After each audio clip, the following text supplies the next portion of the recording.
Channel viewers அனைவருக்கும் வணக்கம். மெல்ல கற்போர் வெல்வது எப்படி இச்சேனலில் அனைவருக்கும் புத்தாண்டு வாழ்த்துக்கள் சொல்லிடுறேன். ஆங்கில புத்தாண்டு வாழ்த்துக்களை இதில் பார்த்தோம்னா நிறைய மாவட்டங்களில் ஆஃபில் எக்ஸாம் டிசம்பர்லேயே ஃபினிஷ்ட் ஆயிடுச்சு. இப்போ ரீசெண்டாக ஒரு சில மாவட்டங்கள் மட்டும் தள்ளி வச்சிருந்ததுனால அந்த எக்ஸாம் கொஷின் பேப்பர் தான் உங்களுக்கு நான் ஆன்சர் சொல்ல போகிறேன். அதில் ஃபர்ஸ்ட் ஒன் பார்த்தீங்கன்னா தமிழ் தான். இன்னைக்கு காய்ந்த இலையும் காய்ந்த தொகையும் நிலத்துக்கு நல்ல உரங்கள் இத்தொடரில் அடிக்கோடிட்ட பகுதி குறிப்பிடுவது. அடிக்கோடிட்ட பகுதி என்ன குறிச்சிருக்காங்க? காய்ந்த இலை. காய்ந்த இலைக்கு என்ன மீனிங் வரணும்? சருகு. காய்ந்த தொகைனா சண்டு. காய்ந்த இலையும் காய்ந்த தொகை என்னது மீனிங்? சருகும் சண்டும். ஆப்ஷன் இ. கொஸ்டின் படிக்கும்போதே நமக்கு ஆன்சர் ஞாபகம் வந்துடணும். செகண்ட் ஒன் பாடு இமிழ் பனிக்கடல் பருகி என்னும் முல்லைப்பாட்டு அடி உணர்த்தும் அறிவியல் செய்தி யாது? கடல் நீர் ஆவியாகி மேகமாதல். அறிஞருக்கு நூல் அறிஞரது நூல் ஆகிய சொற்றொடர்களில் பொருளை வேறுபடுத்த காரணமாக அமைவது வேற்றுமை உருவு. ஆப்ஷன் அ. நான்காவது ஒன்று பார்த்தோம்னா பாரத ஸ்டேட் வங்கி உரையாடு மென்பொருள். ஆப்ஷன் இ இலா. ஐந்தாவது ஒன்று மொழி ஞாயிறு என்று அழைக்கப்படுபவர் யார்?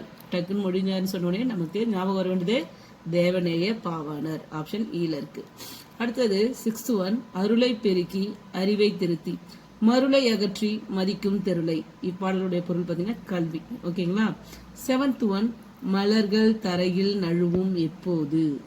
மலர்கள் எப்போ இதுவாகும்? தளர பிணைத்தால். இது ஒரு நார்மலான கொஸ்டின் தான். அதுல ஆப்ஷன் இது எல்லாமே புக் பேக் கொஸ்டின்ஸ் தான். எய்த் ஒன் இரு நாட்டு அரசர்களும் தும்பை பூவை சூடி போரிடுவதன் காரணம் அங்கு வலிமையை நிலைநாட்டல். ஆப்ஷன் ஈல இருக்கு. அடுத்தது ஒன்பதாவது ஒன்று பார்த்தீங்கன்னா இலக்கண குறிப்பு தருக.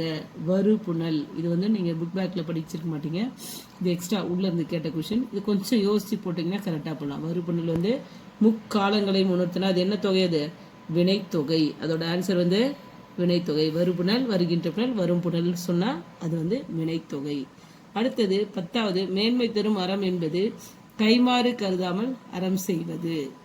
11 பூக்கையை குவித்து பூவே புரிவோடு காக்க என்று டேஷ் வேண்டினார். யார் யாருக்காகனா கருணையன் எலிசபெத்துக்காக. ஆப்ஷன் ஆ. 12வது வினா.